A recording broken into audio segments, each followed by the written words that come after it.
السلام علیکم دوستانو. عزیز الله فضلي یو ځل بیا د کرکټ بورډ مشر ټاکل سوی دی، خو کرکټ بورډ ته نه دی پرېښودل سوی. د افغانستان کرکټ بورډ 2 ځله عمومي رئیس پاته سوی عزیز الله فضلي ته یو ځل بیا د کرکټ بورډ د مشر په توګه د ټاکل کېدو مکتوب ورکړل سوی دی.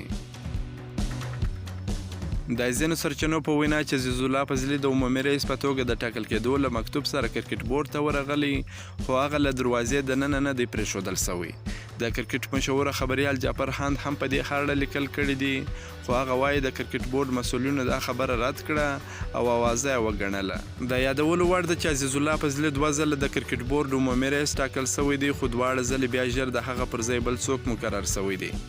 لومړی ځل نوموړی د اشرف غني د حکومت پر مهال عمومي رئیس ټاکل سوی و چې کال یې لا نه و پوره سوی او هغه لیرې پر ځای فرمان یوسفزی وټاکل سو.